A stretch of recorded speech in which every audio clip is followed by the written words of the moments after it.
അസ്സലാമു അലൈക്കും വറഹ്മത്തുള്ളാഹി വബറകാതുഹു. ബിസ്മില്ലാഹി വൽഹംദുലില്ലാഹി വസ്സലാത്തു വസ്സലാമു അലാ അഷ്റഫിൽ മുർസലീൻ വഅലാ ആലിഹി വസഹ്ബിഹി അജ്മഈൻ. അമ്മാ ബഅദ്. പ്രിയരെ, രാജ്യം ഇന്ന് 76ാം റിപ്പബ്ലിക് ദിനം ആചരിക്കുമ്പോൾ ഇന്ത്യയെ സംബന്ധിച്ചിടത്തോളം ഇന്ത്യയുടെ സാമൂഹിക ജീവിതത്തിൽ ഒട്ടേറെ വർഗീയ ധ്രുവീകരണങ്ങൾ നടന്നുകൊണ്ടേയിരിക്കുന്ന പശ്ചാത്തലത്തിലാണ് നാം ഈ റിപ്പബ്ലിക് ദിനം ആചരിക്കുന്നത്. ഇന്ത്യ എന്ന ഈ ദേശരാഷ്ട്രം വളർത്തിയെടുക്കുന്നതിൽ ഒരുപാട് ജനവിഭാഗങ്ങൾക്ക് വലിയ പങ്കുണ്ട്. നമ്മുടെ രാജ്യം ഒരു ജനാധിപത്യ മതേതരത്വ ബഹുസ്വര രാഷ്ട്രമാക്കി മാറ്റിയെടുക്കുന്നതോടൊപ്പം തന്നെ ഒരു ഭരണഘടന എന്ന നിലയിൽ രാജ്യത്തിന്റെ ഭരണഘടന നിലവിൽ വന്ന ദിനം കൂടിയാണ് 1950 ജനുവരി 26.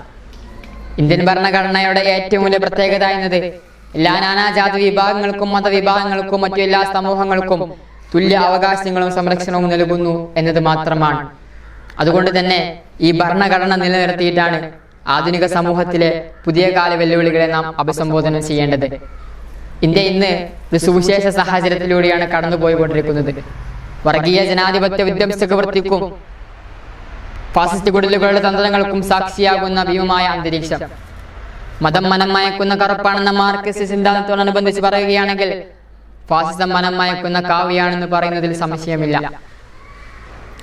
മുസോളനിയുടെ ഫാസിസവും ഹിറ്റ്ലറുടെ നാസിസവും ചമഞ്ഞ് സ്വയം പുരോഗമനവാദികളാണെന്ന് പറഞ്ഞു നടക്കുന്ന ഗീബൽസ്യൻ തന്ത്രങ്ങൾക്ക് ഭാരതം വാഴുമ്പോൾ ഇന്ത്യ ഇന്ന് അധപ്പതനത്തിന്റെ അധാർമികമായ ആഴത്തിലേക്ക് പോയിക്കൊണ്ടിരിക്കുന്നു എന്നതൊരു വസ്തുതയാണ്.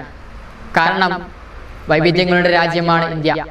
വ്യത്യസ്ത ഭാഷകൾ സംസാരിക്കുകയും വ്യത്യസ്തങ്ങളായ സാമൂഹിക ജീവിതം നയിക്കുകയും ചെയ്യുന്ന ജനങ്ങളെ അതിദേശീയതയുടെ വ്യാഖ്യാനത്തിലൂടെ വൈവിധ്യങ്ങൾ തമസ്കരിച്ച് ഏകാത്മവും കൃത്യവുമായ ഹിന്ദുത്വ രാഷ്ട്രീയത്തിലേക്ക് ഉൾച്ചേർക്കാനാണ് സംഘപരിവാർ എന്ന് ലക്ഷ്യം വെക്കുന്നത്.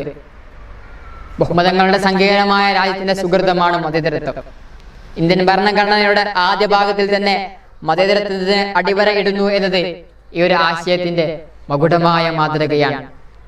അല്ലാമ ഇഖ്ബാൽ പാടുന്നുണ്ട്, യഹ് ഗുലിസ്ഥാൻ കി ഹമാര ഹം ബുൽബുലേ ഹൈ ഇസ്കി ഹിന്ദുസ്ഥാൻ ഹേ ഹമാര. ചത്തിയും ചമന്തിയും ചേർന്ന് നിൽക്കുന്നത് പോലെ അതിമനോഹരമായ ഒരു മന്ദിരമാണ് ഈ രാഷ്ട്രം. ഹിന്ദുവും മുസൽമാനും ക്രൈസ്തവരും പാഴ്സിയും സിഖുമെല്ലാം ഈ മന്ദിരത്തിന്റെ പൂക്കളാണ്. അതുകൊണ്ട് തന്നെ ഇവിടെ സ്നേഹം നിലനിൽക്കേണ്ടതുണ്ട്. മതത്തിന്റെയും ജാതിയുടെയും പേരിൽ പരസ്പരം പോരിടാൻ ഒരാളും പറയുന്നില്ല. മദ്ഹബ് നഹി സിക്കാത്ത ആവർ മേ ബാഹിരക്കിന. സ്നേഹമാണ്, സഹാനുഭൂതിയാണ്, പരസ്പര സൗഹാർദ്ദവും സഹകരണവും ബഹുമാനങ്ങളുമാണ് ഈ രാജ്യത്തെ ഉയർത്തിപ്പിടിക്കുന്നത് എന്നാണ് നമ്മോട് ഇതിലൂടെ പറയുന്നത്. അതുകൊണ്ട് തന്നെ വരും കാല തലമുറക്ക് വഴികാട്ടിയായി പ്രകാശഗോപുരമായി കോൺസ്റ്റിറ്റ്യൂഷൻ ഓഫ് ഇന്ത്യ ഇവിടെ നിലനിൽക്കണം. അമൻമെന്റിന്റെ വാളുകളുമായി കടന്നു വരുന്ന നവകാല ഫാസിസ്റ്റ് ശക്തികൾക്കെതിരെ അതേ